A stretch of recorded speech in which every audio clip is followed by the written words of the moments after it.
Start recording. Oh, hi.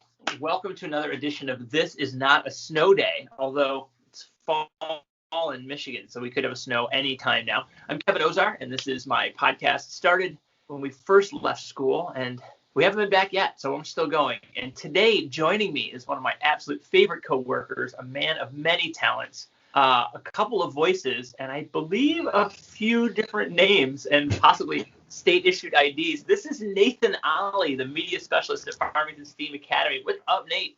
How are you doing, Mr. Ozar? Nice to see you. Good to see you too, man. I wish we could see each other in person. Yeah. And I appreciate that you asked me the "How are you doing?" question, which is like the fake question that friends ask each other, and then as we talked before we got going, like, no, but really, like, are we recording? Do you want to really know? So I think that's something worth calling out, that a lot of us are having a hard. Go ahead. No, yeah, it's not an easy time for anybody, and you think about your own problems, and people, everybody always says somebody's got it worse, and that's true, but everybody's dealing with a lot of things, they weren't probably ready to be dealing with right now. So. No.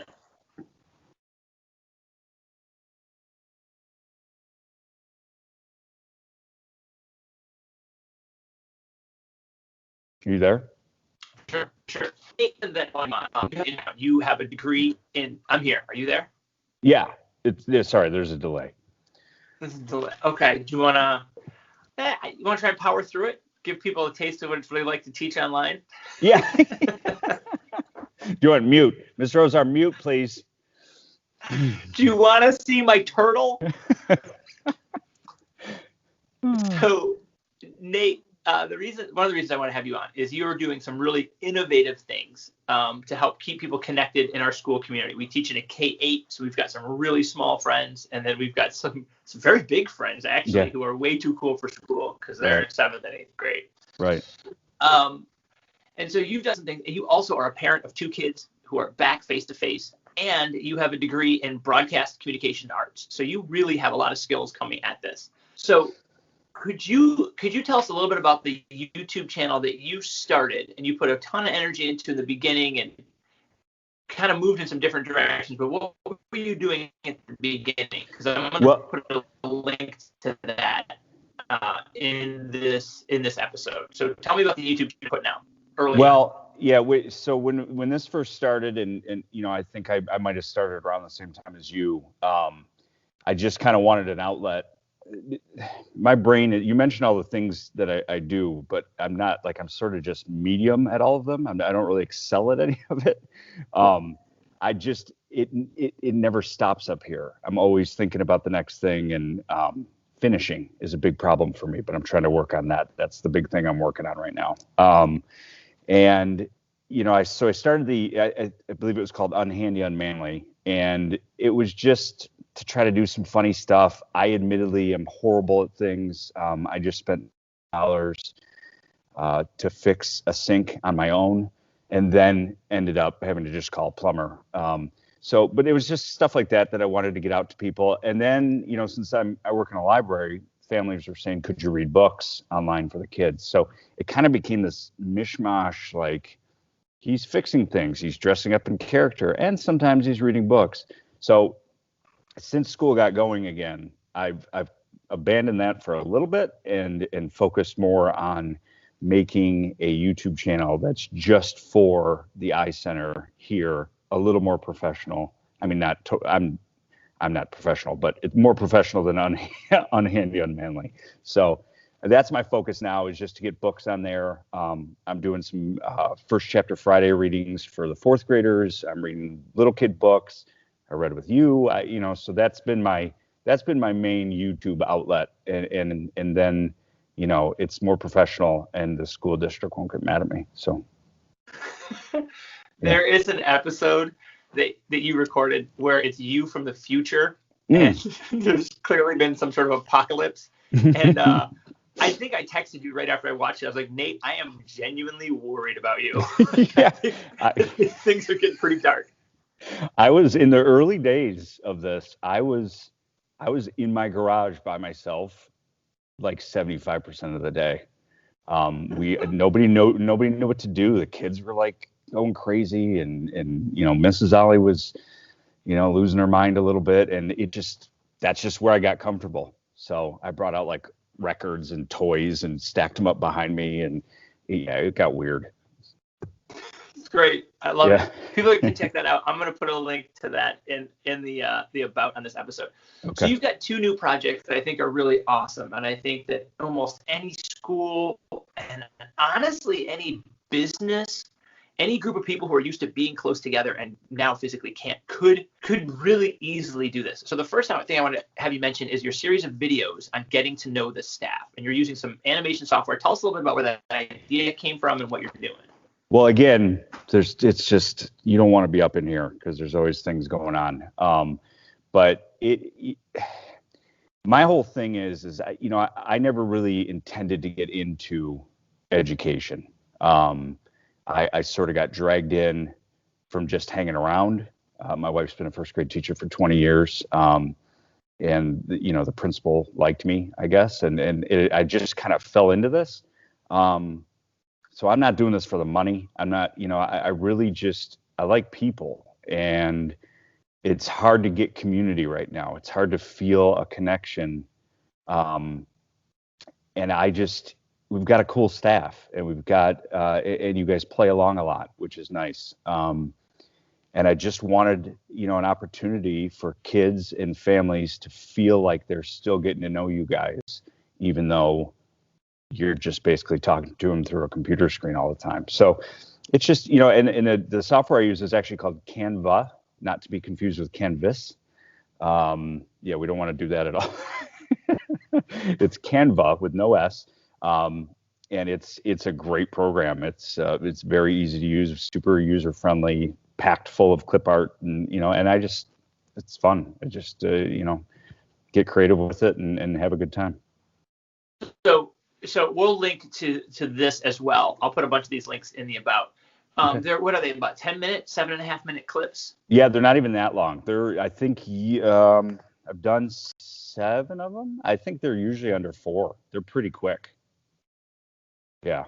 Okay.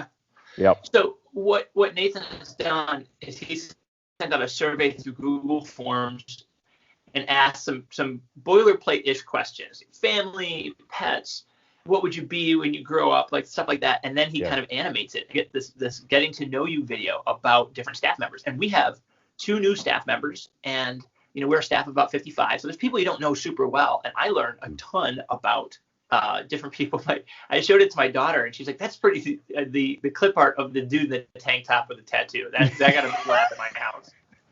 But even more than that, my youngest is like, "You really like pho that much?" I was like, "Yeah, give me a bowl of broth. Come on." I didn't even know that. I was like, Nathan Ollie, teaching my kids about me. Is it pho? I don't speak Vietnamese. I don't want to misappropriate an accent like Alex Trebek does, which annoys me. But I believe it is pho. Okay, well, so if anybody watches that video, ignore the fact that I say faux and faux show. I think it is absolutely okay. Okay, and all right. We're good. I think we're good. Okay, thank you. I don't want to offend anybody. So, I know you don't. So the videos are really, really cool, and you're kind of putting out one every 3 or 4 days about the staff.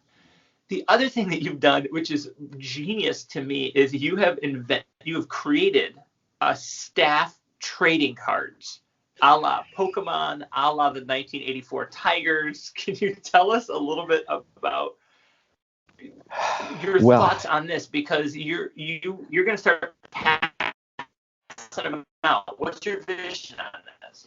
Well, the thing, and again, this is no, I've said this in emails and stuff.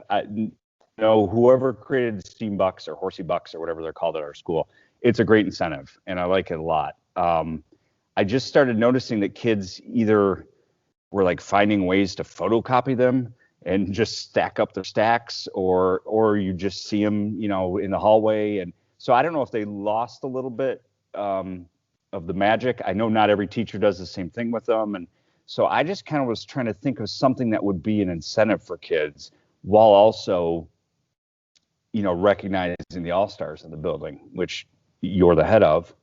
um, the biggest all-star in town. But no, I thought it would be cool, and kids love collecting stuff. I mean, I've been collecting cards. Shout out to my dad in Arizona. I mean, he still collects cards. He's still working on a 1958 football set or something. I mean, so I grew up with cards. My kids both loved Pokemon. My son Tyler's super into basketball cards right now. And I just thought it would be a fun incentive if we can kind of figure out how to get them in kids' hands occasionally. I mean, we got 3,000 of them. Now 1,500 of them, each. So there's 64 staff members. There's 50 cards of each staff member. So it was just over 3,000 cards. We're giving away packs of 5, kind of as like the big starting point at the Halloween party this weekend. So that'll be the students' first chance to get the cards. And then whatever's left, I'm gonna, I'll hold on to them, but I want to figure out a way you guys can get them, award them to the kids. That's the point of all this. And the first set is Halloween themed, so it'll be like I think, kind of like a hipster Sasquatch. I think your character on the card is a hipster Sasquatch, I believe, or something like that. Yes, yeah. So it's just clip art, and then I've found your head in a picture somewhere, remove the background, and put you on top. And it's simple, it's cute, and we've already we've had people that want to sponsor cards, and then the PTA doesn't have to pay for them anymore. And we've got other series, in mind, like we're talking about doing decades, 80s movies, like it puts you on a Forrest Gump body and have you sitting on a bench. And so I mean, the ideas are really endless. And if the kids like them, I think this could be a great promotional tool, which goes back to, my days in radio. It's all about branding and getting the word out there and trying to make things fun. So. See, I love that right there, Nathan, for a lot of reasons, which is the community building, the object. I mean, we are kind of a fetishizing of object culture, I say, with a backdrop of sneakers behind me that I collect. That's definitely part of who we are. And so to pivot on that and to leverage that, to build relationships, to for a second grader to have an 8th grade teacher's card, or for an 8th grader to have their 3rd grade teacher's card, to kind of continue to connect those relationships, I think is really smart. And I know for people who miss their business partners, the people in their office, like, what about a get to know you video about the 10 people on your legal staff? Yeah. I mean, honestly, like, what about, because we're grinding away at work, but what about those connections that make the work tolerable, if not better? So I really love that you're doing these things for the staff. And for anyone who's watching, the Halloween party is a drive up event. It's kind of a serpentine snake where they go to different stations. No one gets out of their cars. Right. Because our district is still wrestling with how to re-enter. Now you have children at home who go to school who are no longer at home. I have my spouse is in face-to-face teaching right now, even though I am not for a while. So do you have, advice or insight for people who are living with kids who are going to school, or living with spouses who are, your wife is headed back pretty quick? Like, you're seeing a lot of different versions of this. Is there anything that you've learned, or even just a warning or a heads up, because you've got some firsthand experience in something that a lot of people are transitioning through right now? The biggest thing, the reason, gosh, this is tough. I'm trying to obviously not to get political or too one-sided. I really am on the fence about this. I mean, I'm worried, but I can admit that in the last couple of weeks, my kids have gone to school. It's not, keeping me up at night or anything. I feel like I have 2 really smart kids that are going to do what they're supposed to do. So I think there's a level of trust that makes me a little more comfortable with it. I worry about it. I don't know. I don't like the idea of you or my wife or any of the, a kindergarten teacher, whoever. I think it's a recipe for disaster, possibly, but people are doing it, and some people are doing it with no problems, and some people are doing it with a lot of problems.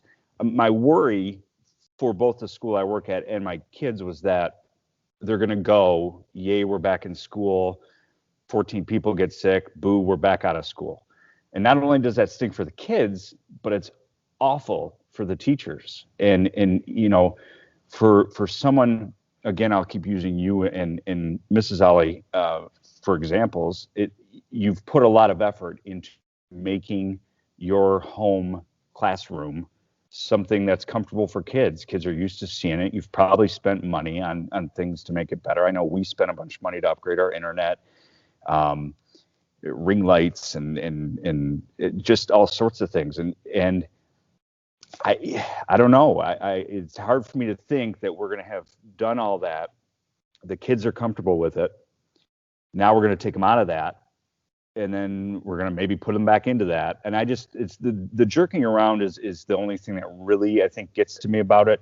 I feel like if there would have been I feel like every school district, if they just make a decision and then say, here's your options, that's it. We're done. Pick one and go. It's, a lot of the back and forth stuff is very hard. I went on a rant. I didn't even mean to. Yeah. I'm comfortable with it. It's the kids are doing good, and I think if you can trust your kids and you trust the principal and the staff, and then we haven't heard of any problems yet. I mean, there's rumors going around, that the kids hear that this person didn't come into school today because they've got this, but they're doing okay, and we'll make it work, whatever we have to do. Yeah. So, two things just to highlight there is. I think, Nathan, one of the reasons that students really respond to you a lot, they love Mr. Ollie, is because you're always genuinely human, and you're showing us right now. Maybe we got to be okay with not knowing, and we know the stakes are really high. What I keep seeing on Facebook, which is like not literally, figuratively on fire all the time, is that people are so uncomfortable with not knowing. Yeah. Yep. And they want to know, and we are in a whole virus, something that you've not seen since 1920. So just doing your best and supporting the people around you and I think you use the word trust, which is awesome. And the other thing is rumors. And boy, you say that, for 17 years I taught at a high school, and for about 15 of them the rumor was like, Mr. Ozark's a cop. So, man, I wish I'd have such a cool mustache. Are you kidding me? Yeah. No. So rumors, social media, trust and not knowing. There's a lot going on right now. Yeah. So I know you DJ and things like that. I would imagine that this is really hampered, would be the generous term for that. I'm wondering what would be some advice, if you could give a little bit of advice to people with your broadcast background, your education background, your parenting background. Do you have any advice for teachers who are at home, or parents who are at home, or really anybody who might tune in from what you've learned across the last 7-8 months?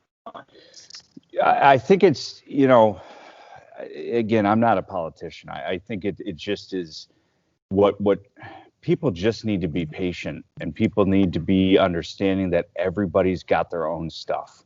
Everybody's got their own things they're dealing with. And we are now in this society that's just so quick to attack one another. And I mean, I'm not calling for peace. I'm not a hippie. I don't, but and I fall on a side. I mean, I have opinions, but it just is, everything is, you're talking about the weddings. So I've done 1 or 2 weddings in COVID times, and it's worried my family. If you're doing a wedding right now, that these people they either don't believe that it's a thing, or they believe that getting married now and having a huge wedding is the most important thing, and come if you want and don't come if you don't want to. And then you got people like, we have a staff member here that lost a couple $1,000 because she didn't want to put her family through it. She didn't want to limit her guest list to 10 people in a hall that's meant for 200 people.